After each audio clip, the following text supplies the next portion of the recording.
Echoes of Time Management Masters in the World. Hello again, everybody. In the last few lessons, we discussed the concept of getting things done, or GTD. Today, we will combine the concept of GTD with methods used for time management. All ideas are connected. However, the simplest way is usually the most effective way. If you remember, Peter Drucker once said that we should focus our energy on completing very important tasks and delegate other simpler tasks. In addition, remember that Stephen Covey, the author of the 7 Habits of Highly Effective People, told us to focus on matters that sit in the second quadrant, important but non-urgent matters. We talked about the concept of each day eating the frog. In other words, complete the most important and complex tasks in the morning. Don't procrastinate. Now today we are going to delve more deeply into the theory of eating that frog. Brian Tracy expanded and developed Mark Twain's theory into eating 3 frogs. In other words, 3 important tasks should be completed each day. In this way, success in life is not dictated by how many tasks we complete, but in focusing on the important tasks and completing them to the best of our ability with our heart and soul.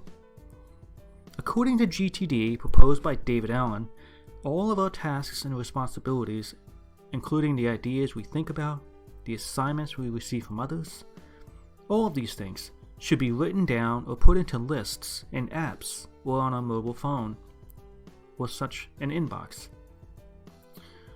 Only when all tasks have been collected in one place can we classify them into those on a calendar and those in lists. Then, lists can be subdivided into those with deadlines and those without deadlines, which can be classified further into contexts. In its simplest form, there are 2 classifications, calendars and lists. In calendars, tasks need to be completed at certain times. There's no difference between important and unimportant matters when a calendar. Now consider this. If you promise to make a phone call, or to call someone back, but when that scheduled time comes to pass, where you need to make that call, you think suddenly it's not important enough to suspend this more important task that you are currently working on. Aren't you still expected to keep your promise? This is why we must be so disciplined in adhering to the tasks we put on our calendars. It is critical. If an item is placed on the calendar at a fixed date and time, you must have the discipline to complete them at their scheduled time. Other tasks not placed in the calendar have little demands on time. They can be placed into different contexts, and those contexts are more flexible. This concept allows us to deal with the very practical and important reality that circumstances and needs change, and that at any point, urgent matters or emergencies can appear without threatening your ability to get things done.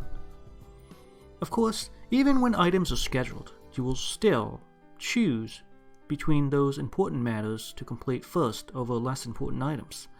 But since calendar items do not interfere with contextual items, there is no danger that you will sacrifice one of these tasks for the other. What's more important is how we should classify and organize tasks on our lists, for they are numerous. So how do we accomplish this? First, we must organize the important tasks. At this point, we have written down all of our tasks, and it is easy for us to classify them with software. So we select the important matters, called frogs. There can't be too many frogs. You can choose no more than 3. 3 is an approximate number, though. When you complete 3 frogs, you can choose another 3. But it doesn't have to be 3. If these frogs are very complex, these important matters, perhaps 2 frogs, or even 1 is enough on a given day. The important thing to remember is that you don't choose too many. When items are listed and then prioritized, we know what to work on, and this allows us to work consistently and without delay, resulting in continuous accomplishment in our work and in our life in general. Even if you cannot eat the entire frog in the morning, that is, complete the most important tasks before the morning is over, you will have accomplished some of it. For example, on a specific day, you can complete your scheduled items first at their scheduled times.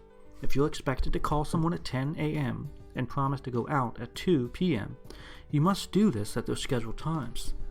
Furthermore, when you review your list and see all the tasks on it, you should also understand the context or situation you are in. For example, if you're in your office and you see there is no one around to disturb you, you can use this time to eat that frog. If you are presented with an emergency to complete, your organization of tasks into schedules and lists will allow you the flexibility to handle those tasks. Handle them quickly, and then return to the task of handling that frog. The lists and the priority you have given them allow you to know where your focus should be at any given time. That is the power of this method. So when we use the idea of GTD to write down all our tasks, we can classify them.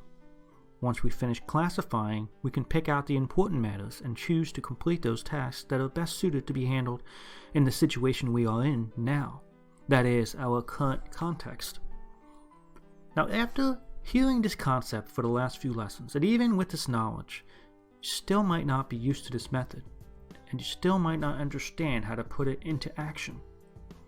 I've been told often, I cannot focus on these tasks now, I'm too busy, and I must procrastinate. This is another concept we will discuss in later lessons. But today's, we are focusing on the theory of eating frogs.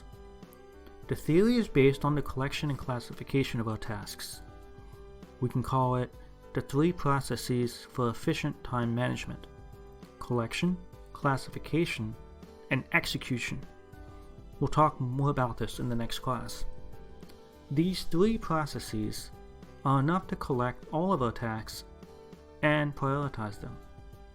Then we will know to complete the most important tasks first. In our next class, we will talk about execution and what we can do to execute tasks on our list.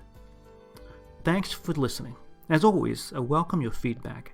If you feel these audio lessons are good, please share it with your friends.